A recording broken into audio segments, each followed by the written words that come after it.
मित्रांनो, कृषी क्षेत्रातला सर्वात चर्चेचा विषय म्हणजे शेतीमालाचा भाव. मग या शेतीमालाला भाव नसला तरी प्रक्रिया उद्योगाकडे कोणी फारसं वळताना दिसत नाही. कारण त्या प्रक्रिया उद्योगात असलेलं अपुरं ज्ञान आणि भांडवलाची कमतरता. मात्र शासनानं मॅग्नेट प्रोजेक्ट अंतर्गत शेतकरी गटांसाठी प्रक्रिया उद्योग उभारणी करता अनुदान उपलब्ध करून दिलेलं असून जवळपास 6 कोटी रुपयापर्यंत अनुदान या योजनेअंतर्गत मिळवलं जाऊ शकतं. काय आहे हा मॅग्नेट प्रोजेक्ट? त्यासाठी कोण अर्ज करू शकतं आणि किती अनुदान मिळतं? त्याचबरोबर अनुदानामध्ये कोणकोणत्या बाबीचा समावेश होतो? या सर्व प्रश्नांसाठी हा व्हिडिओ अगदी शेवटपर्यंत नक्की पहा आणि चॅनलला सबस्क्राईब करायला सुद्धा विसरू नका. नमस्कार, मी सिद्धार्थ आणि तुम्ही बघताय उत्कृष्ट. मित्रांनो, विविध प्रकारच्या शासकीय योजनांमध्ये जवळपास सर्वच पिकं व फळं यांचा समावेश केलेला असतो. मात्र या मॅग्नेट प्रोजेक्ट अंतर्गत सगळ्याच पिकांच्या उत्पादकांना अनुदान मिळणार नाहीये. तर मग कोणत्या पिकासाठी अनुदान मिळेल? त्यामध्ये केळी, पेरू, चिकू, डाळिंब, सीताफळ, संत्री, स्ट्रॉबेरी, भेंडी, मोसंबी आणि लाल आणि हिरवी मिरची अशा दोनही प्रकारच्या मिरच्या, लिंबू, आंबा, काजू, पडवळ आणि फुलभाजी यासारख्या पिकांचा समावेश होतो. या पिकांच्या प्रक्रिया उद्योग उभारण्यासाठी आणि मूल्य साखळी विकासनासाठी शासन शेतकरी गटांना अनुदान उपलब्ध करून देते. आता प्रत्येक शेतकरी या मॅग्नेट प्रोजेक्ट अंतर्गत अर्ज करू शकतो का? तर नाही.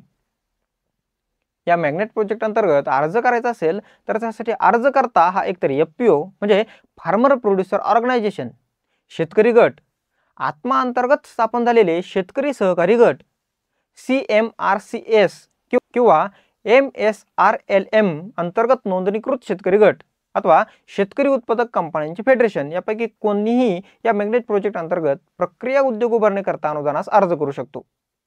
पण या अर्ज करणाऱ्या प्रत्येकालाच अनुदान मिळतं का? तर त्याचं उत्तर सुद्धा नाही असंच आहे. या अंतर्गत अर्ज भरल्यानंतर त्याची छाननी केली जाते आणि निवडीवर आधारित अनुदानाचं वाटप केलं जातं. या निवडीसाठी काही पात्रता निकष सुद्धा ठरवण्यात आलेले आहेत. त्यामध्ये ज्या संस्थेच्या अंतर्गत तुम्ही नोंदणी करत आहात ती संस्था ही कायद्याने नोंदणीकृत संस्था असली पाहिजे. म्हणजेच एकतर ती कंपनी कायदा, सहकार कायदा किंवा आत्मा अंतर्गत रजिस्टर असलेली कंपनी अथवा संस्था असली पाहिजे किंवा एफपीओ तरी असली पाहिजे. तसंच या संस्थेचं किमान 1 वर्षाचं ऑडिट झालेलं पाहिजे, जे मान्यता प्राप्त सीएनं केलेलं असलं. त्याचबरोबर यात सीएनं कोणतेही आक्षेप घेतले नसले पाहिजेत. मागील 3 वर्षातील कोणत्याही 1 वर्षामध्ये या संस्थेने 5 लाखापेक्षा जास्त उलाढाल, त्याला आपण टर्नओव्हर म्हणतो, तो केलेला असला पाहिजे.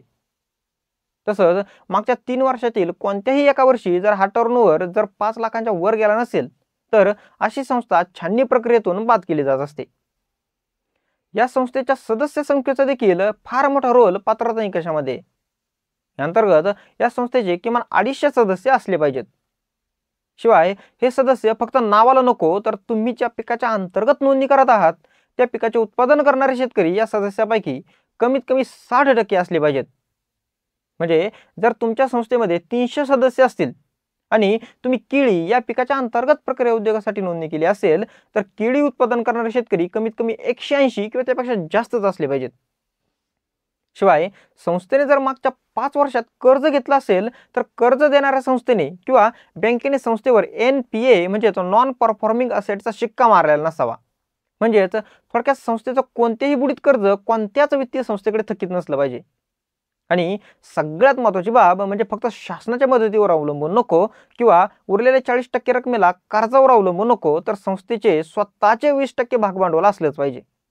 म्हणजे जर संस्थेला 5 कोटी रुपयांचा प्रोजेक्ट उभा करायचा असेल तर त्यातले 3 कोटी रुपये म्हणजेच 60% रक्कम ही शासन मॅग्नेट प्रोजेक्ट अंतर्गत देणारच आहे. पण उरलेल्या 2 कोटीपैकी कमीत कमी 1 कोटी रुपये तरी संस्थेकडे स्वतःचे असले पाहिजेत. मग उरलेले 1 कोटी रुपयांचे कर्ज जरी घेतले तरी हरकत नाही. या मॅग्नेट प्रोजेक्टसाठी अर्ज करायचा असला तर 2 ठिकाणी अर्ज केला जाऊ शकतो. एक म्हणजे मॅग्नेट प्रकल्प अंमलबजावणी कक्ष आणि दुसरं म्हणजे महाराष्ट्र राज्याचे कृषी पणन मंडळाचे विभागीय कार्यालय. तुम्ही यापैकी कोणत्याही एका कार्यालयात आपला अर्ज सादर करू शकता. अर्ज सादर करताना तुम्हाला कोणत्याही प्रकारे डिटेल प्रोजेक्ट रिपोर्ट बनवायची आवश्यकता नाहीये. फक्त अर्ज सादर केल्यानंतर तुमचा अर्ज छाननी केला जातो आणि त्या छाननी अंतर्गत तुम्हाला जर मंजुरी मिळाली तरच अशा पात्र संस्थेना DPR म्हणजेच डिटेल प्रोजेक्ट रिपोर्ट सादर करावा लागतो. आणि एकदा काही ही सगळी मंजुरीची प्रक्रिया पार पडली की मग संस्थेला अनुदान हे मिळत असतं. हे अनुदान किती मिळतं तर प्रोजेक्ट व्हॅल्यूच्या 60% रक्कम या अनुदानाच्या स्वरूपात दिली जाते आणि उरलेले 40% रक्कम ही स्वतः संस्थेला उभारावी लागते. पण ही अनुदानाची रक्कम जास्तीत जास्त 6 कोटी रुपयांपर्यंत मिळते. म्हणजे तुम्ही जास्तीत जास्त या प्रोजेक्ट अंतर्गत 10 कोटी रुपयांचे प्रोजेक्ट उभारणी दाखवू शकता.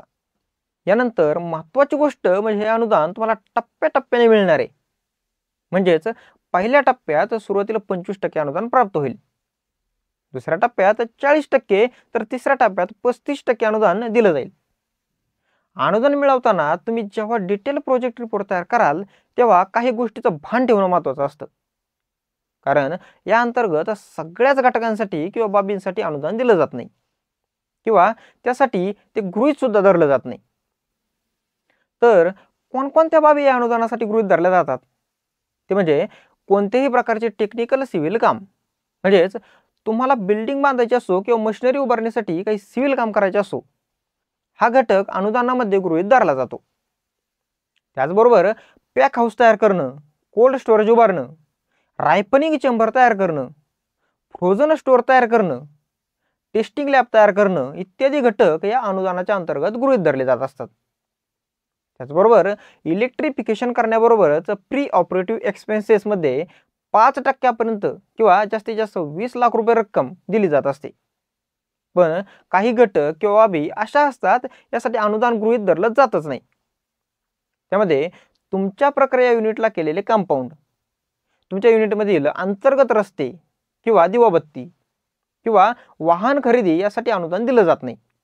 त्याचबरोबर तुमचं ॲडमिनिस्ट्रेटिव्ह ऑफिस किंवा प्रशासकीय कार्यालय, जमिनीची किंमत, तुमच्या कामगारांसाठी किंवा लेबर लोकांसाठी बांधलेल्या खोल्या किंवा रेस्टरूम, साईट डेव्हलपमेंट आणि सिक्युरिटी गार्डसाठीचं केबिन इत्यादी घटक तुम्ही या डिटेल प्रोजेक्ट रिपोर्टमध्ये अनुदानासाठी टाकू शकत नाही. कारण या बाबींना इथं गृहीतच धरलं जात नाही व त्याला अनुदान सुद्धा दिलं जात नाही.